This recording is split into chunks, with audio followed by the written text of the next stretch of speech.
गुरुजी, भारत में एक आजकल एक प्रसिद्ध संत हैं, तो उनके पास में एक बॉलीवुड हीरोइन हैं अनुष्का शर्मा जी, और उनके पति हैं विराट कोहली जी, जो भारतीय टीम मतलब खेलते हैं उसके लिए। तो वो उनके पास में कुछ अपनी समस्याएं लेकर के आए थे, तो उनके कुछ प्रश्न हैं, वैदिक परंपरा से उनको इसका उत्तर मिले। तो मैं पहले प्रश्न रखता हूँ। उनका गुरुजी, विराट कोहली जी का प्रश्न ये है कि वो खेल में हार जाते हैं कई बार, तो दुख होता है, मतलब असफलता होती है, तो उसमें उनको क्या करना चाहिए? तो एक तो इसके बारे में बताइए थोड़ा सा। देखिए, ये तो पक्ष प्रतिपक्ष होते हैं तो विजय हार होती ही रहती है। इसमें हमें ये विचार करना चाहिए कि हारने पर हमें दुख क्यों हुआ। हम देखते हैं कि जीतने पर प्रसन्नता, उत्साह ये भी बहुत होता है। तो जय पराजय में चूँकि हम जय होने पर, विजय होने पर प्रसन्न भी बहुत अधिक होते हैं और इस तरह से प्रतिक्रिया करते हैं, उससे हमें बहुत सारे लाभ भी होते हैं। हमारा यश बढ़ता है, हमारा धन बढ़ता है, ऐसे खिलाड़ियों को बड़े विज्ञापन मिलते हैं, बहुत प्रशंसा होती है। तो विजय में चूँकि ये बहुत सारे लाभ जुड़े हुए हैं और उसका सुख, आनंद लिया जाता है, तो ऐसे में जब पराजय होती है तो वो सब चीज़ों की हानि भी दिखाई देती है, यश की हानि, अन्य भी प्रतिष्ठा की और धन की दृष्टि से ये सब हानियाँ दिखाई देती हैं। तो जब हम दुखी नहीं होना चाहते हैं पराजय में, तो जो विजय होती है उसमें भी हमें इतना अधिक खुशी नहीं होना चाहिए, इतना अधिक असंतुलित नहीं होना चाहिए। यदि हम उसमें संतुलित रह पाते हैं, कुछ प्रसन्न होते हैं, तो स्वभावतः है हार में भी हम उतने दुखी नहीं होंगे। तो एक तरफ जब हम इतने सुखी हो रहे हैं तो हार पे हमें दुख आ ही जाता है, वो रोक नहीं सकता है व्यक्ति।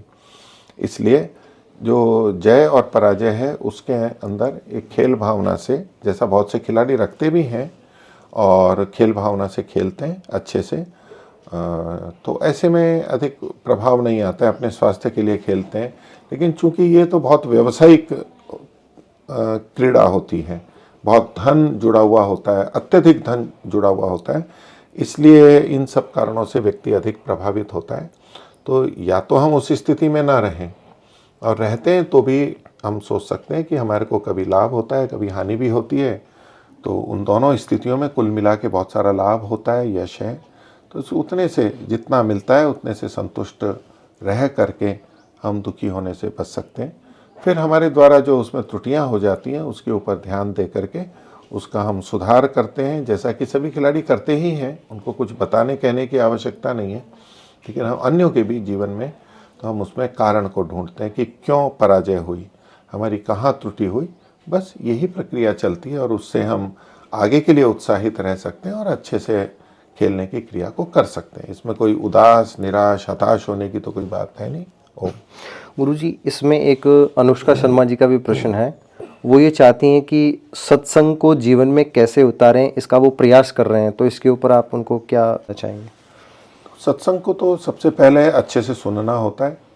तो श्रवण अच्छे से हो, हम सुने समझें कि व्यक्ति क्या कह रहा है, जो सत्संग देने वाले हैं वो क्या कह रहे हैं, ध्यान से सुने और उस पर विचार करें। ये दूसरा चरण होता है। मनन करें, अच्छे से मनन करें, संगति लगाएं कि ठीक है नहीं है, कितना ठीक है नहीं है, अन्यों से पुष्टि होती है नहीं होती है, ये सब विचार विमर्श भी बहुत आवश्यक होता है। सत्संग की बातों को जीवन में लाने का ये अभिप्राय नहीं होता कि सुना और बस जीवन में लाने का प्रयास करने लगते हैं, उसमें कम सफलता मिलती है। कुछ चीज़ें हम कर लेंगे विश्वास श्रद्धा के कारण से, किंतु हमें चिंतन मनन करके विचार करना चाहिए और उसके बाद में एक समझ बना लेते हैं, स्वीकार्यता बनाते हैं कि हाँ ये बात ठीक है और इसलिए ठीक है। फिर उसके बाद में उसका अपने जीवन में उतरना सरल हो जाता है, हमें इतनी कठिनाई नहीं होती क्योंकि हम स्वयं स्वीकार कर चुके हैं।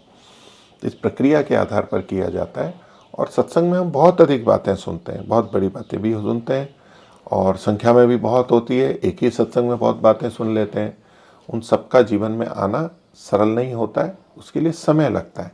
तो एक कोई छोटी बात ले लें, बड़ी बात ले लें, जो आवश्यक लगे उसी को जीवन में लाने का प्रयास करें। फिर और धीरे धीरे दूसरी बातें आती हैं। तो कभी भी ऐसे निराश नहीं होना चाहिए कि हमने इतनी सारी बातें सुनी और सब कर नहीं पा रहे। जितना हमने कुछ अतिरिक्त किया अच्छी बात है, धीरे धीरे करें और धीरे धीरे ही करने का प्रयास करते हैं।